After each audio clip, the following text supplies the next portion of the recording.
The story of the maniac Javed Iqbal is instructive in that he was a wealthy businessman who killed boys from poor families and interviewed them before they died. A 44-year-old resident of the Pakistani city of Lahore, Javed Iqbal was, for the time being, a wonderful husband and father, and had a steady income from selling metal fittings. He was, until he made a terrible discovery in 1997 that both of his sons, ages 12 and 13, were not only having sex with each other, but also moonlighting with their bodies, scouring the local market for customers. After this discovery, a future maniac's mind goes haywire. This is the Defunct City channel.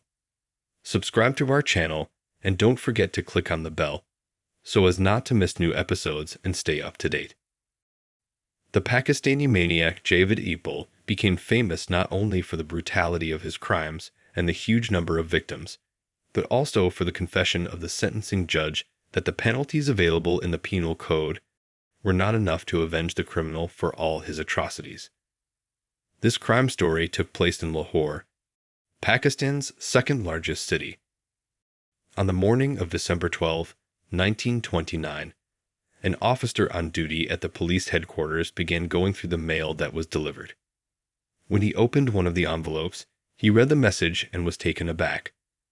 No, only a cynical prankster or a mentally ill could have written this. He had to confess to the murder of 100 boys. But service is service, and the officer clicked the selector button, calling the Serious Crimes Investigation Department. 5 minutes later, Inspector Mustafa Reggie burst into the front office. Grabbing a sheet of paper, he began to read aloud. I, Javed Iqbal, have killed 100 children. I hate this world, I am not ashamed of what I have done, and I am ready to die. I raped children before I killed them. All the details are contained in a diary and a 32-page notebook, which are in the room and copies of which have been sent to the authorities. This is my confession. Now I intend to end my life and hope that the Vedas of Ravi will accept my sinful body and the merciful Allah will send me forgiveness. Inspector Reggie wiped the cold sweat from his forehead. No, unlike his colleague, he was sure that he held in his hands the message of a real maniac for the simple reason that the name of the author was familiar to him. Javed Iqbal, a 44-year-old engineer, businessman, son of a well-known real estate developer and entrepreneur, had already come to the attention of the police a year and a half ago, and it was he, Inspector Reggie, who was handling the case. Then a police patrol on the outskirts of Lahore detained an older, well-dressed, suspicious man who was talking to 2 teenagers about something. He seemed suspicious, not because he was serving expensive baklava to young slum dwellers, but because when they both shook their heads in the negative, the stranger grabbed one of them by the arm and dragged him towards his Mercedes. The law enforcement officers had to intervene. The police department identified the man. It turned out to be Javed Iqbal, and the boys told him that the gentleman had promised them 20 rupees each if they would agree to take a bath with him at his house. He would also give them a full meal of pilaf. The detainee, in turn, claimed that he had been misunderstood. He said it breaks his heart to see such poor kids who not only live in unsanitary conditions, but also can't eat their fill. Reggie didn't believe the philanthropist's words and was about to arrest him on suspicion of sexually abusing teenagers. But then the family's lawyer, Faisal Najib Chaudhry, rushed in and assured the police that such a respectable man as Iqbal, a graduate of a prestigious college, an engineer, the owner of a well-known firm manufacturing and selling metal fittings, in existence since 1958, could not have fallen so low. After some hesitation, the prosecutor concurred, with the result that the suspect was released on substantial bail, and Reggie hinted that it would be reasonable for the inspector to put the file in a closet and forget it existed. And here was a new twist in the case. Naturally, the task force immediately went to Iqbal's villa in the Shatbad district.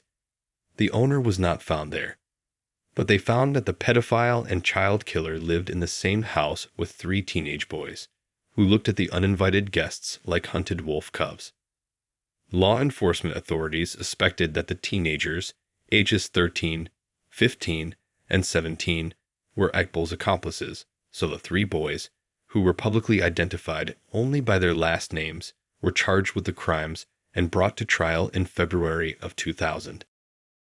The evidence found during the search of the villa confirmed that what was written in the letter was not the ravings of a madman at all.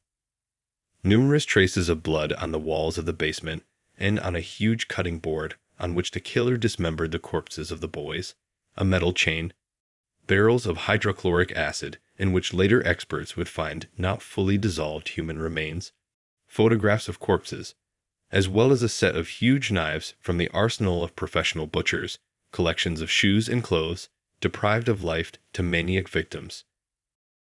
In addition, the police found a note in which Iqbal reported that he had not intentionally destroyed the evidence that compromised him, so that he would have more credibility. Unfortunately, the boys detained at the villa remained dead silent during interrogations about the whereabouts of their master.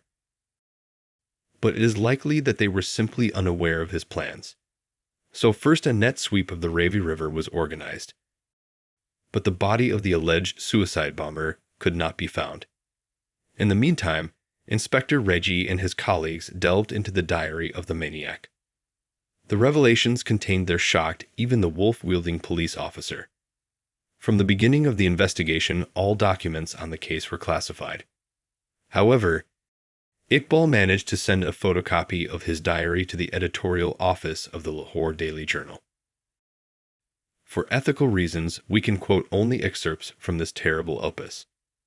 On the 22nd of February 1929, said Ahmed, one of the teenagers under the maniac, brought in a fool who had fallen for baklava and sherbet. He probably didn't even have time to be scared when he got a chain around his neck instead of a treat. When I was carving up his body, I imagined I was handling a pig's carcass. By the way, we're running low on acid. We should call for a couple more canisters.